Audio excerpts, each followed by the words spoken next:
Salut, salut, salut! Bienvenue dans un nouvel épisode de French Mornings, le podcast. Je suis Elisa et sur ce podcast, je t'aide à progresser en français grâce à des conversations naturelles, des interviews et des sujets passionnants. Avant de commencer, la conversation que tu vas entendre avec Judith est en français à vitesse réelle et sans explication. C'est normal. L'objectif est que tu t'habitues au français authentique comme on le parle dans la vraie vie. Alors, pour t'aider, j'ai préparé un PDF gratuit avec la transcription complète, le vocabulaire important et même les recommandations culturelles que Judith te partage dans l'épisode. Tu peux cliquer sur le lien dans la description pour le télécharger, tu n'as qu'à entrer ton email et tu le recevras directement dans ta boîte mail. Et si tu veux aller plus loin en français, tu peux retrouver tous mes cours en ligne sur frenchmornings.com. Ils sont adaptés à ton niveau et conçus pour t'aider à parler français avec confiance. Et si tu apprends le français d'ailleurs, tu connais peut-être déjà Easy French. Et dans l'épisode d'aujourd'hui, j'ai eu le plaisir de recevoir Judith, la cofondatrice de cette chaîne YouTube incontournable et du podcast du même nom. On a parlé d'entrepreneuriat, des défis de la création de contenu au quotidien et de ce que ça signifie d'être indépendant. Alors je te souhaite une bonne écoute. Salut Judith, comment ça va? Salut Elisa, ça va très bien. Très contente d'être là. Merci beaucoup d'avoir accepté l'invitation pour participer à cet épisode. Avec plaisir. Je pense qu'il y a beaucoup de gens qui nous écoutent, qui connaissent un peu la chaîne Easy French. Peut-être qu'ils ne te connaissent pas toi en détail. Est-ce que tu peux te présenter pour les auditeurs? Alors moi je m'appelle Judith et avec Hélène j'ai cofondé la chaîne et le podcast Easy French où on essaye d'enseigner le français de la manière la plus authentique et aussi ludique possible. C'est vrai que c'est très ludique et si vous ne connaissez pas encore la chaîne, je vous recommande d'aller y jeter un œil. Donc sur YouTube et sur les plateformes de podcast. Exactement. Et du coup, c'est trop bien de t'avoir aujourd'hui parce qu'en fait, on fait plus ou moins le même métier. Exactement. C'est rare que je rencontre des gens qui fassent quasi la même chose que moi. Et donc aujourd'hui, on va discuter d'entrepreneuriat. Donc le mot entrepreneuriat, ça vient du verbe entreprendre. Comme tu es prof de français, je peux me permettre de te poser la question. Est-ce que tu peux nous donner la définition du mot entrepreneur? Bon alors déjà Elisa, je ne suis pas prof de français. Ah Hélène, qui travaille avec moi, est elle diplômée de français langue étrangère, mais je ne suis pas prof de français et on pourra y revenir, mais c'est vrai que ça participe aussi un peu à un certain syndrome de l'imposteur. Ah, ok. Mais tu me disais qu'est-ce que c'est l'entrepreneuriat et qu'est-ce que c'est entreprendre? Et en vrai, c'est une super bonne question. Je pense que c'est avoir une idée et vouloir que de cette idée découle un projet et donc une entreprise. Et en fait, je pense que entreprendre au quotidien, très honnêtement, c'est gérer des emmerdes. Voilà ma définition de l'entrepreneuriat. Ok. C'est une définition qui reste quand même assez subjective. Oui. Mais si on veut une définition un petit peu plus classique, on va dire, pour quelqu'un qui n'a jamais entendu le mot, qu'est-ce que... Entreprendre, c'est vraiment créer. Alors une entreprise, du coup, ça vient effectivement du même mot, mais c'est vraiment avoir une idée et créer un projet autour de ça, créer une entreprise et essayer de faire vivre une idée qu'on a. Oui, ouais. Non, c'est beau. C'est beau comme définition. Tu pensais pas à ça, toi? Tu pensais à quoi? Si, pour moi, c'est aussi avoir une idée et créer un projet, sûrement d'une façon assez professionnelle. Parce qu'il peut y avoir des projets qui sont un peu plus créatifs, un peu plus artistiques. Et moi, ma vision de l'entrepreneuriat, ça reste quand même quelque chose d'assez business... Mais peut-être que... Tu veux dire, oui, en fait, ça en devient un métier, ça en devient une source de revenus et ça en devient son quotidien. Et c'est pas juste un projet qu'on a... Oui, c'est ça. Je pense que quand quelqu'un dit « je suis entrepreneur », c'est parce qu'il a une vision assez professionnelle de la chose. Ouais. Et puis, il y a un côté, j'y mets tout mon temps et toute mon énergie. Ouais, exactement. Et toujours pour parler de ce mot-là, ce que j'aime beaucoup, c'est que les anglophones l'utilisent aussi. Ils disent I am an entrepreneur. Et c'est rigolo parce que moi, dans ma tête, les Américains, par exemple, ou même les Anglais, sont des gens qui sont peut-être un peu plus entrepreneurs que les Français. Est-ce que toi, tu trouves que les Français ont une mentalité d'entrepreneur, globalement? Je trouve que cette question, elle est hyper pertinente. Parce que la France, c'est quand même un pays assez particulier. C'est un pays, on en parle souvent avec Hélène, qu'on trouve, comparé aux autres, un pays plutôt intellectuel, un pays un peu de grands penseurs, pas forcément d'acteurs, mais quand même, je trouve que les mentalités, elles ont évolué. On voit de plus en plus de gens qui tentent de créer des choses, de se lancer dans ce qu'on appelle aussi en français, nous, les startups. Oui, c'est vrai. On dit même les start-upers, en fait, pour les entrepreneurs, finalement. Exactement. J'ai l'impression quand même que petit à petit, on a envie de prendre des risques, ce qui n'est pas du tout la mentalité initiale. Effectivement, on n'a rien à voir avec les Américains. Mais oui, en France, quand même, il faut le dire, on est très centré sur des réussites très académiques, les diplômes. C'est beaucoup ça qu'on va valoriser, plus que essayer, se casser la gueule, échouer. Tu vois, c'est souvent, on entend un peu aux États-Unis dire on sait que quelqu'un est un bon entrepreneur si il s'est merdé sur au moins 3 boîtes. Oui, ok. Alors qu'en France, vraiment, le moindre échec... Ouais, on n'a pas le goût du risque autant qu'eux. Non. Du tout. Et même, oui, c'est vrai, dans ce que tu disais, qu'on a quand même une vision assez académique des carrières. Moi, je sais qu'il y a une énorme différence entre, je pense, la génération de nos parents, qui doivent peut-être avoir plus ou moins le même âge, et nous qui voyons les choses d'une manière différente. Et ceux d'après encore... Ouais, ça va être encore complètement différent. Mais oui... C'est aussi les entreprises qui ont changé parce qu'elles offrent plus ou moins le même cadre de vie et que pour nous, c'est inconcevable de passer toute sa vie dans la même boîte, quoi. Oui, ouais. Pour nous, changer de carrière tous les 5 ans, ça paraît... complètement normal, même souhaité et souhaitable. Oui, je pense que c'est une bonne chose aussi. Et est-ce que, du coup... Alors, en français, on peut dire soit entrepreneur avec un E au féminin. Je crois que entrepreneuse est aussi acceptée. Okay. Moi, j'aime bien entrepreneuse. Entrepreneuse, ouais. Okay. Est-ce que tu as été entrepreneuse toute ta carrière, à partir du moment où tu as commencé à travailler, ou est-ce que c'est quelque chose de plus récent? Alors, c'est très drôle cette question, parce que non, pas du tout.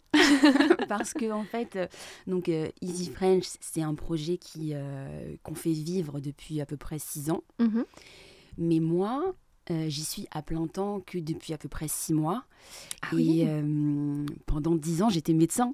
Mais non. Mais je ne savais pas du tout. Donc oui, d'autant plus, je te disais, syndrome de l'imposteur, etc. Mais alors à fond.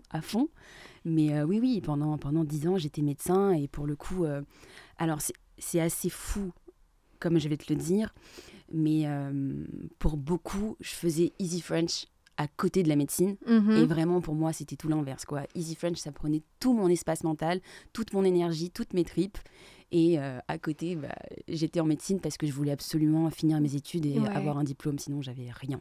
Ouais. Donc c'était le côté rassurant de la médecine et encore une fois, le côté carrière académique un petit peu... Bien sûr, en France, c'est pas possible, quoi. Non. C'est vrai qu'en France, quand on dit t'as pas de diplôme, on se dit oula, t'es mal barré dans la vie, quoi. Ouais. Et du coup, en fait, Easy French, finalement, c'était... Enfin, t'avais l'impression de travailler plus là-dessus que sur complètement. Ah ouais. Hein, c'est fou.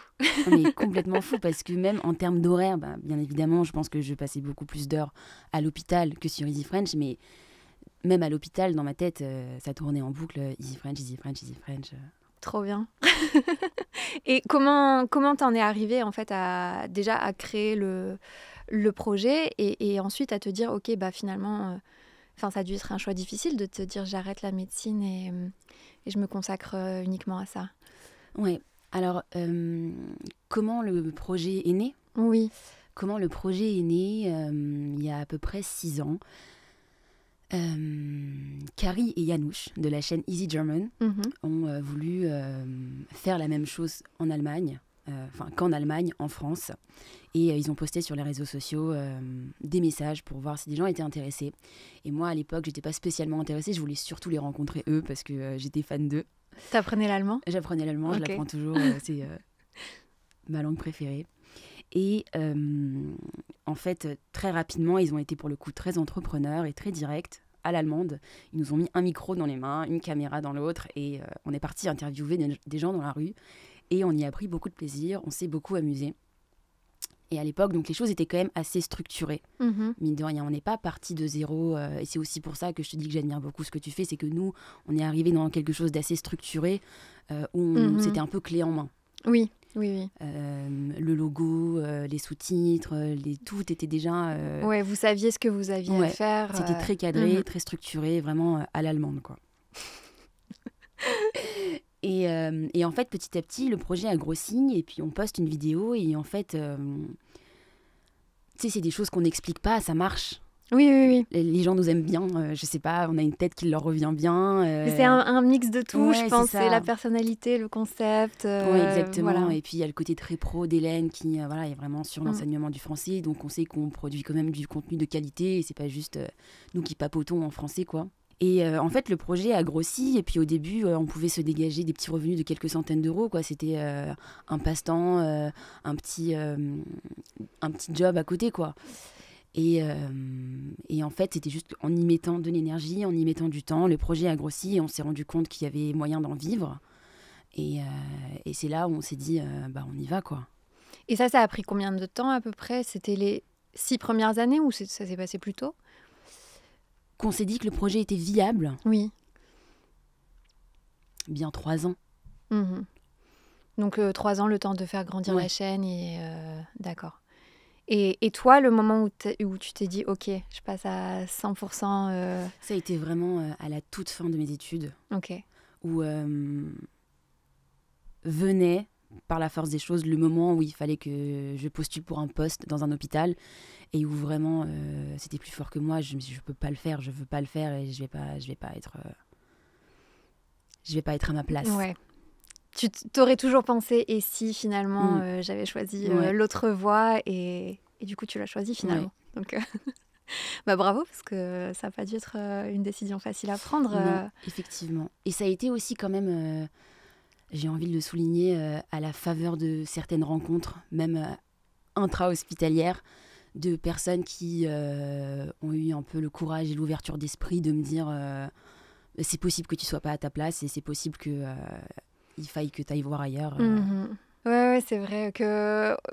En fait, moi je pense que on grandit, en tout cas en France encore une fois, en allant à l'école toute sa vie, en se disant, ok, maintenant, après l'école, qu'est-ce que je fais? Et les études que je vais faire, elles vont décider de ma vie, en fait. Et j'étudierai quelque chose que je deviendrai, en fait, ou en tout cas, j'aurai un métier qui sera lié à ça. Et toute ma vie, ce sera ça. Mais la réalité des choses, elle est quand même extrêmement différente, quoi. Ça dépend, encore une fois, des modèles qu'on a dans sa vie, parce que moi, dans mon entourage, dans mon référentiel, les gens ont fait ce qu'ils ont étudié. Ouais, moi, c'est pareil. Ouais, Ouais, tu ouais. vois. Donc, et tu vois, c'est aussi pour ça que j'adore les réseaux sociaux, que j'adore YouTube, c'est que ça permet aussi d'avoir une fenêtre sur le monde qu'on n'a pas forcément dans la vie. Et ça a été aussi très inspirant pour moi de voir plein de gens faire des choses un peu, être un peu disruptifs, quoi, faire ce qui n'était pas attendu d'eux et c'était inspirant. Ouais, et de cumuler les intérêts et d'avoir une vie qui est un peu moins catégorisée, entre guillemets, quoi. Ouais. Maintenant, du coup, que tu es devenu entrepreneur, entrepreneur, je sais pas. À quoi ça ressemble à peu près une journée dans ta vie ou une semaine dans ta vie? Une semaine dans ma vie. C'est une très très bonne question. Alors on en parlait tout à l'heure, j'essaye quand même d'avoir quelques journées structurées. Donc par exemple, en général le jeudi il va vraiment être dédié à l'enregistrement de podcast et ensuite avec Hélène on va faire nos calls, nos appels téléphoniques ou en visio pour discuter de projets. Le vendredi, c'est très souvent tournage en ville. Et puis le vendredi après-midi, il y a tout ce qui est publication de vidéos, vignettes, etc. Et alors, on arrive au début de semaine. Et alors là, le début de semaine, c'est vrai qu'il peut être un peu plus fouillis. C'est encore en cours d'organisation, mais ça va être rédaction de script de vidéo, rédaction de script de podcast. On essaye de faire avancer petit à petit des projets qu'on a. On veut changer de plateforme où on propose nos abonnements. Et en fait, c'est des choses qui prennent du temps, qui s'inscrivent sur un temps extrêmement long, en fait. Et donc, c'est plein de petites étapes après plein de petites étapes. Et il faut checker, il faut vérifier les étapes qu'on a faites, être sûr que tout est bien. Il y a bien évidemment toute la partie réponse aux mails, réponse Est-ce que vous êtes uniquement à deux pour tout gérer ? Alors, on a été à deux pendant très longtemps et quand nos finances nous l'ont permis, on a décidé de s'entourer de gens qu'on aime beaucoup et qu'on trouve très compétents, qui travaillent en freelance, parce que vraiment, avoir des salariés, ça coûte très très cher. Oui, donc, c'est une responsabilité énorme. Ouais. Énorme, vraiment, c'est un coût incroyable qu'on peut malheureusement pas se permettre, mais on est déjà très contente de pouvoir créer des emplois, même si c'est des emplois de freelanceurs. Et on travaille aussi beaucoup avec des intermittents du spectacle. Ah ouais, pour tout ce qui est partie montage vidéo, montage de podcast, tournage vidéo. Okay. Ouais, on est assez contente aussi de pouvoir participer à faire vivre le système de l'intermittence du spectacle. Ok. Oui. Pour expliquer rapidement le système de l'intermittence du spectacle, parce que c'est quelque chose de très très français. Franco-français.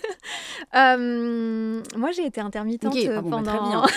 Tu pourras l'expliquer mieux que moi. Pendant longtemps. Alors, on va dire que les personnes qui sont intermittentes du spectacle, c'est des personnes qui vont travailler dans le milieu audiovisuel, le milieu du spectacle, de la musique, etc. Où, en général, on sait qu'on ne peut pas avoir de contrat sur le long terme et donc on est embauché pour travailler sur un projet. C'est un petit peu des freelances mais avec un statut officiel de la part de l'État. Et donc, après, ça devient un peu technique. On a un certain nombre d'heures à faire pour pouvoir obtenir ce statut, etc. Mais c'est une spécificité française, je crois. Une fois qu'on a fait ce nombre d'heures, on peut bénéficier d'un salaire mensuel, quelque chose d'un peu viable, quoi. Oui, alors en fait, il y a le gouvernement complète, si tu veux, Si tu as l'habitude d'avoir un certain salaire parce que tu travailles tous les jours pendant plusieurs mois, le mois où tu vas travailler moins parce que ton projet est terminé, etc., tu vas recevoir une aide qui va compléter. Par exemple, si tu n'as pu travailler que 3 jours, tu vas recevoir, une vingtaine de jours supplémentaires, ce qui permet de pouvoir continuer à faire des spectacles, à faire vivre le monde de la culture en France. Exactement. Donc oui, c'est très chouette que vous puissiez travailler avec des intermittents. Et donc, comme tu m'as expliqué, oui, en fait, ce genre de métier, c'est quelque chose de très diversifié, où tu dois avoir un peu plusieurs casquettes à ton actif. Vous travaillez sur à la fois les vidéos, l'écriture de script, la publication, etc. Qu'est-ce qui te plaît le plus, finalement, dans ça ? Qu'est-ce qui me plaît le plus ? Ah, mais alors ça, c'est sans aucune hésitation, c'est vraiment toute la partie créative. Oui. De très très loin. Et vraiment, quand on est dans l'écriture de scripts, quand on est dans la réalisation de vidéos, de réflexions, de thèmes, etc., où les vidéos, on essaye d'enseigner le français, mais pas forcément avec des interviews de rue, mais avec des cours de français qu'on essaye de mettre de façon la plus ludique possible. À ce moment-là, je peux vraiment pas dire que j'ai l'impression de travailler. Et ça, je mesure tous les jours le luxe que c'est. Vraiment.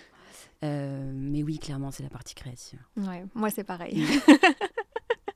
Mais du coup, Ouais, la mais contrepartie. la contrepartie, et en plus, en fait, c'est marrant parce que quand j'ai commencé par la chaîne YouTube et c'était vraiment que du créatif pour moi. C'était que de l'écriture de vidéos, du montage, enfin, tournage, montage, etc.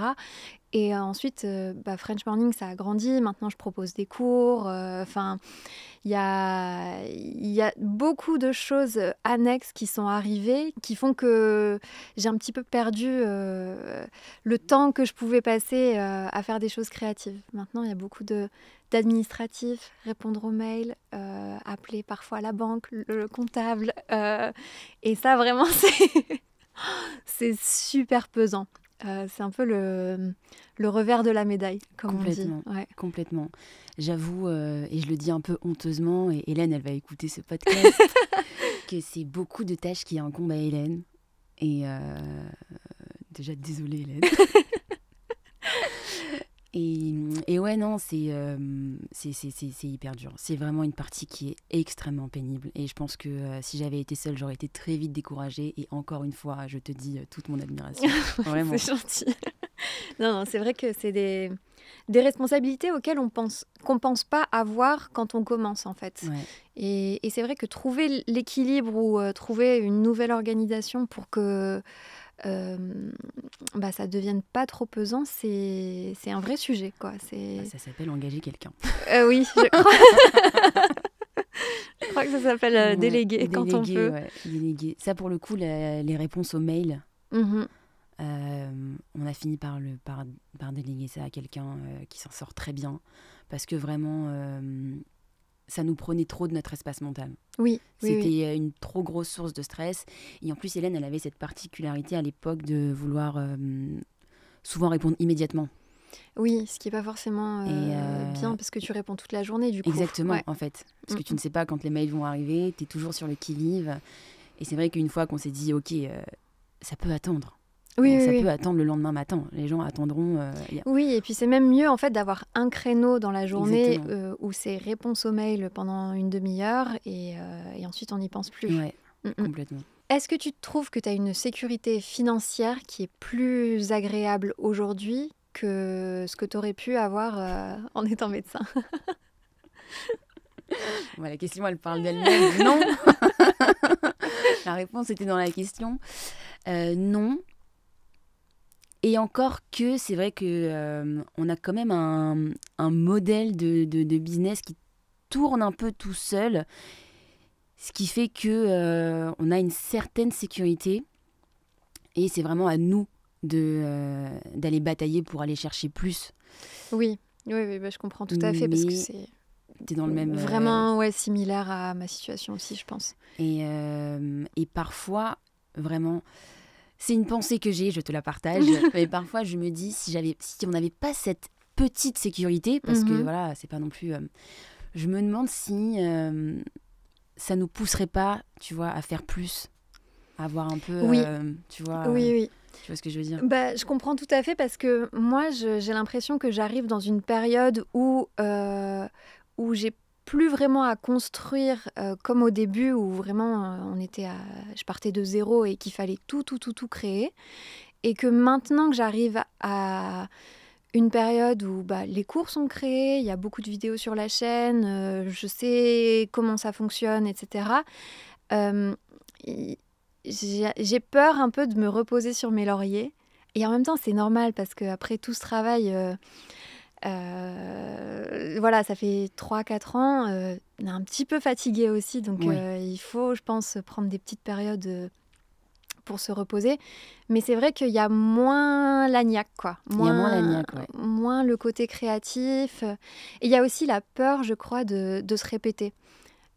Parce que quand on apprend une langue, souvent, on répète beaucoup, quoi, quand on donne des cours, et on répète tout le temps la même chose. Et donc parfois je me dis mais j'ai l'impression que ce conseil-là, je l'ai déjà donné, donc j'ai l'impression que j'ai déjà fait une vidéo sur le passé composé. Et en fait, moi on m'a dit que le contenu qu'on propose sur les réseaux, il ne faut pas le voir comme une bibliothèque dans laquelle les gens vont piocher, mais plutôt comme un flux d'informations. Et il y a tout le temps des nouvelles personnes qui arrivent et qui le... Et qui vont pas forcément aller regarder les vidéos d'il y a 4 ans. Exactement. Donc, c'est quelque chose que j'ai du mal encore à accepter complètement, de me dire, bah, t'as fait une vidéo qui était bien il y a 2 ans, peut-être que tu peux refaire une vidéo qui est similaire avec peut-être des informations actualisées, complémentaires, etc. aujourd'hui.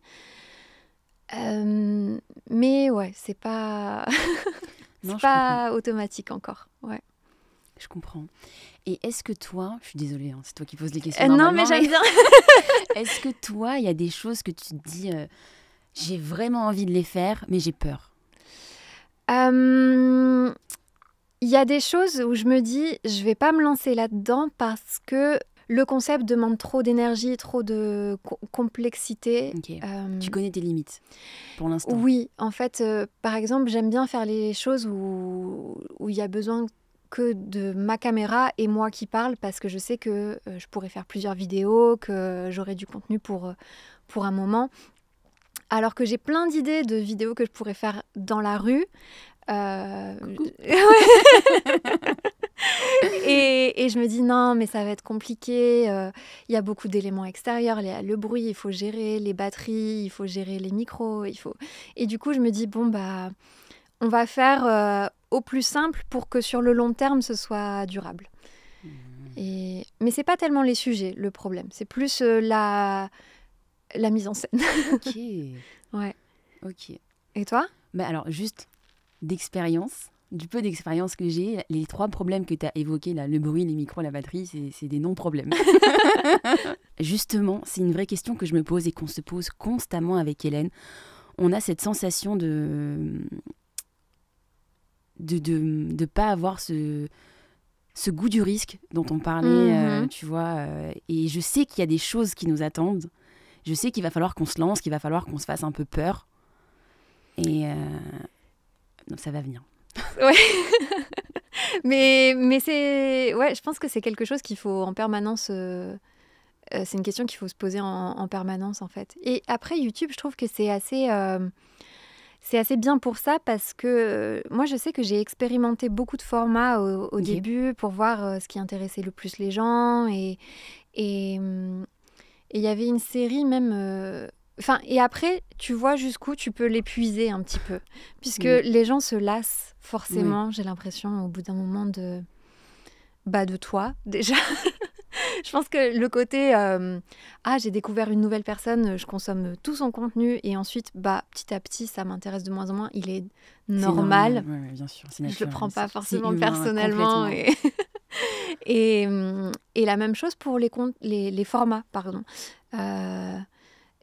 J'ai tenté plusieurs séries avec, par exemple, Français en 3 minutes, où c'était une règle de grammaire en 3 minutes, ou une explication de quelque chose en 3 minutes. C'est génial. Bah oui, il a beaucoup marché au début, et après je me suis rendu compte que de moins en moins. Donc pareil, je me dis, si c'est plus ça, il faut que je trouve autre chose, il faut que tu vois. C'est une vraie force pour le coup. Et c'est aussi une façon, je pense, de pas m'ennuyer, parce que au fur et à mesure des années, voilà, t'as l'impression moi en tout cas, j'ai l'impression de me répéter beaucoup, et j'ai besoin de ça.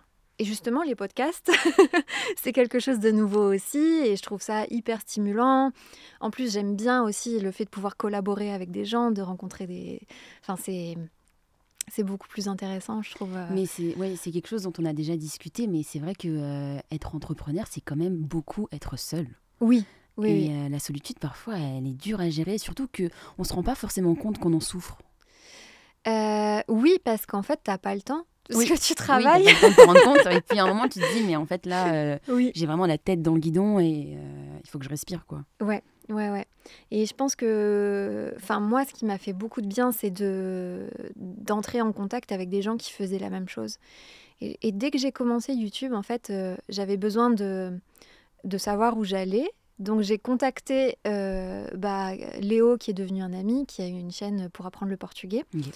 Et petit à petit, comme ça, le cercle s'est élargi. Donc j'ai rencontré d'autres youtubeurs qui faisaient exactement la même chose, mais dans des langues différentes. Et tu te dis, c'est bon, tout le monde a les mêmes problèmes, en fait. Et il y en a qui ont des solutions. Et donc on partage tout ça. Et Et tu te sens beaucoup moins seule quand même. Donc ça fait du bien. Ouais. Bah, c'est vrai que nous, pour le coup, c'est ce que je te disais, c'est le cadre Easy Languages Oui. qui fait office de réseau, de grand réseau social où effectivement, bah, on parle à nos amis de Easy Spanish, de Easy Portuguese, de Easy Italian et on arrive à échanger comme ça de manière formelle ou informelle. Non, oui, je pense que c'est important Ouais. d'avoir des gens qui peuvent un peu comprendre Ouais, de se ce que sentir c'est compris comme parce que... mode de vie, mode de travail. Ouais.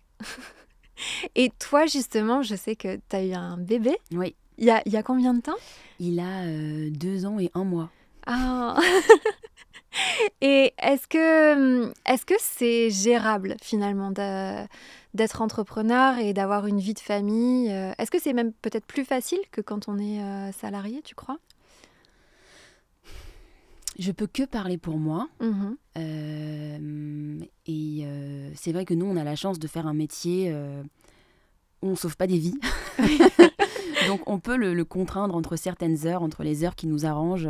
Et la plupart des choses qui peuvent survenir à 19 heures, en général, peuvent attendre le lendemain. Oui. Et donc ça, c'est vraiment un luxe. Encore une fois, j'y pense tous les jours et je suis hyper reconnaissante de ça. Donc, dans mon cas particulier, je trouve que c'est clairement un avantage de pouvoir organiser mes journées comme je le souhaite. Par exemple, moi, le matin, je dépose mon fils chez une assistante maternelle Mhm. et je le dépose et je prends le temps de parler avec l'assistante maternelle, de jouer avec les autres enfants. Je prends le temps de dire au revoir à mon fils pendant 5-10 minutes s'il le faut. Oui. Voilà.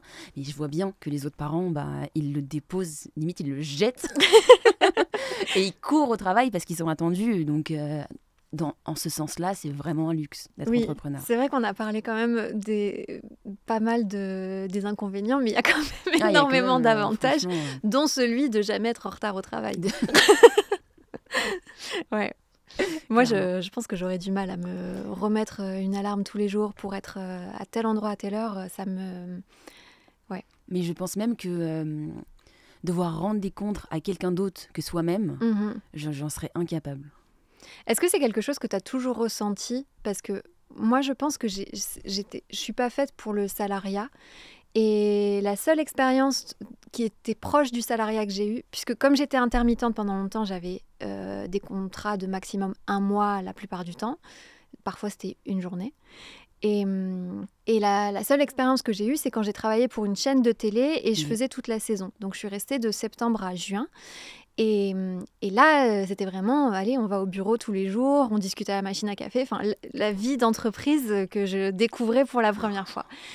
Et quand on m'a dit, il faut que tu valides tes vacances avec ta direction, avec la prod, c'était horrible. Je me suis dit, mais je peux pas... Enfin, je supporte pas en fait que quelqu'un me dise, ok, tu as le droit de partir en vacances tel jour, de tel jour à tel jour. Et ouais, Non, mais je comprends. je pourrais pas revenir en arrière. Complètement. Et encore, est-ce que tu as eu des managers? Oui, Ça, c'est ça vraiment s'est un pas truc bien qui me fait passé. super peur. Tout ce que j'entends sur les managers, le management, le fait d'avoir un +1, Oui. ce côté hiérarchie-là, mais moi, c'est inenvisageable. Et heureusement, il n'y a pas vraiment ça à l'hôpital, donc j'ai jamais vraiment connu ça. Mhm. Mais tout ce que j'entends autour de moi, Oui, oui. Moi aussi. Tous mes amis qui sont salariés dans des grosses boîtes, etc., c'est toujours des histoires en fait avec la hiérarchie. Ouais. C'est pas forcément un collègue qu'ils aiment pas, non, c'est des rapports hiérarchiques qui se passent mal. Ouais. Et ça prend beaucoup de leur temps et beaucoup de leur énergie mentale. Enfin, nous, on a cette Complètement. chance avec Hélène de ne pas avoir à gérer ces problèmes de conflits humains Mhm. permanents. Ouais. Mais c'est marrant parce que tu vois, j'ai l'impression que toi comme moi, on n'est pas des rebelles, Non, non, c'est vrai. tu vois. On est Non. plutôt des calmes, quoi. Non, mais c'est vrai, on pourrait Oui. penser qu'on pourrait nous mettre un peu dans n'importe quelle boîte et on serait docile et tout va bien. Mais moi, j'ai vraiment un profond rejet juste de l'idée même qu'on me dise ce que je dois faire. Oui, oui, oui. Moi, je pense que oui, je suis quelqu'un de calme comme toi aussi, mais c'est vrai que j'ai besoin de la liberté de gérer mon temps comme j'en ai envie, en fait. Ouais. Et c'est vrai que ça, c'est complètement possible aujourd'hui. Et il y a aussi ce que j'apprécie dans l'entrepreneuriat et même dans le fait d'être freelance, etc., c'est que s'il y a une journée où t'es pas bien pour une raison qui est un peu émotionnelle, ou tu vois, il y a des jours où vraiment ça va pas et la raison, elle est acceptable en société, mais elle n'est pas acceptable au travail. Tu vas pas demander un arrêt maladie parce que... Non. Non. Et par exemple, quand j'étais salariée, j'ai vécu le décès de ma grand-mère. Enfin, j'étais salariée. Non, je n'étais pas salariée, mais bref, j'étais restée longtemps. Et en fait, il y a ma grand-mère qui est décédée cette année-là. Et vraiment, ça a été terrible parce qu'ils ont très mal géré ce côté-là. C'était pas du tout humain. C'était, quand tu reviens, tu nous apportes le certificat de décès. Et... Enfin, vraiment, c'était pas une belle image de la vie en entreprise. Et je trouve que là où quand tu es entrepreneur, quand tu es freelance, tu peux avoir un rapport un peu plus humain, un peu plus direct avec les gens. Parce qu'il n'y a pas ces histoires de hiérarchie. Ouais. Complètement. En fait, là, très récemment, clairement, avec Hélène, j'ai eu un décès dans mon entourage proche. Qui n'était pas du tout attendu, enfin vraiment. Et oui, j'ai juste eu à le lui dire et elle m'a dit, écoute, prends quelques jours, enfin ça sert à rien, quoi. Ouais. Et oui, encore une fois, j'ai mesuré la chance que c'était. Parce qu'en plus, moi, j'aurais pas pu avoir de certificat de décès. C'est pas quelqu'un de ma famille, mais ça m'a impacté. Oui, tout comme. C'est vrai, en fait, qu'en plus, il y a des règles à respecter pour qui tu as le droit d'aller à l'enterrement, etc. Moi, mes parents, ils sont profs et c'est encore pire, en fait. Parce que tu as droit qu'à la famille proche, tu vois. Ouais. Si c'est un cousin ou quelque chose comme ça, je suis pas sûre que ce soit... Oui, non, mais ça m'étonne pas. Enfin, bref. On va terminer sur une note un peu plus joyeuse. Désolée, je pensais pas partir dans cette direction-là. Je demande toujours, à la fin des épisodes, est-ce que tu as une expression ou un mot préféré en français? Non, mais elle est hyper dure, cette question, parce que... En plus, j'en ai plein des mots préférés. Oui, et souvent, quand les gens me parlent, je dis « Oh là là, j'adore ce mot !» Mais alors, une préférée, c'est vraiment dur. Hier, on m'a dit un mot que j'ai bien aimé. On m'a dit... Je parlais avec une amie et je lui disais que j'aimais pas faire du small talk. Et elle m'a répondu « Non, c'est vrai que c'est pas ton truc, t'es pas trop du genre à babiller. » Ah Je pense que je l'ai pas entendu depuis des années. Ouais. Et ça veut pas exactement dire faire du small talk, ça veut dire un peu... Parler beaucoup, et pas dire grand-chose, s'écouter un peu parler, quoi, babiller, comme des petits moineaux qui babillent. Et je trouvais ce mot très mignon. Et sinon, une expression que j'ai entendue récemment, c'est par un petit garçon de mon entourage qui a 5 ans et qui a découvert cette expression et qui adore l'expliquer à tout le monde. C'est se mettre le doigt dans l'œil. Ah oui, c'est vrai que ça fait un peu une expression pour enfants. Et en fait, se mettre le doigt dans l'œil, ça veut dire se tromper, mais alors complètement. Oui. C'est pas se tromper un petit peu, c'est se tromper complètement. Ouais, voilà. J'aime bien aussi. C'est vrai que t'as l'impression que tu vas l'entendre dans un dessin animé pour enfants, en fait. Et deuxième question, est-ce que tu as une recommandation culturelle pour les élèves qui apprennent le français? Bon, alors, peut-être que les personnes qui écoutent le podcast Easy French la connaissent déjà parce que j'en parle souvent et que je parle très souvent de cette réalisatrice et actrice, mais c'est un film de Julie Delpy qui s'appelle 2 Days in Paris. Donc le titre est anglais et... Ce film se passe... les dialogues sont en français et en anglais. Donc, je me dis que quand on apprend le français, ça permet de faire des pauses. Oui, une petite respiration. Parce qu'il y a quand même pas mal d'anglais, mais il y a du français. Et c'est l'histoire d'une fille française, très parisienne, qui s'appelle Marion et qui ramène son copain américain, Jack, à Paris pendant 2 jours, d'où le titre. Et en fait, c'est tous les chocs culturels de Jack qui est très très américain et qui arrive dans un Paris très cliché, très cliché et puis très 68 art voilà. Je crois que je l'ai vu. Je l'ai vu il y a très longtemps par contre. Et il est très chouette avec un humour franco-français, une très grande liberté de ton qui choque notre ami Jack américain et franchement c'est super. Enfin je l'aime beaucoup ce film. Ok, on notera. Et donc, pour rappel, si les gens veulent suivre le contenu d'Easy French. Ouais, donc sur YouTube, Easy French. Le podcast, pareil, Easy French. Sur Instagram, je crois qu'on nous retrouve sous le pseudonyme Easy French Videos. Ok. Et voilà, c'est déjà pas mal. Bon, merci beaucoup, Julie. C'était un vrai plaisir. Merci à toi pour ton invitation.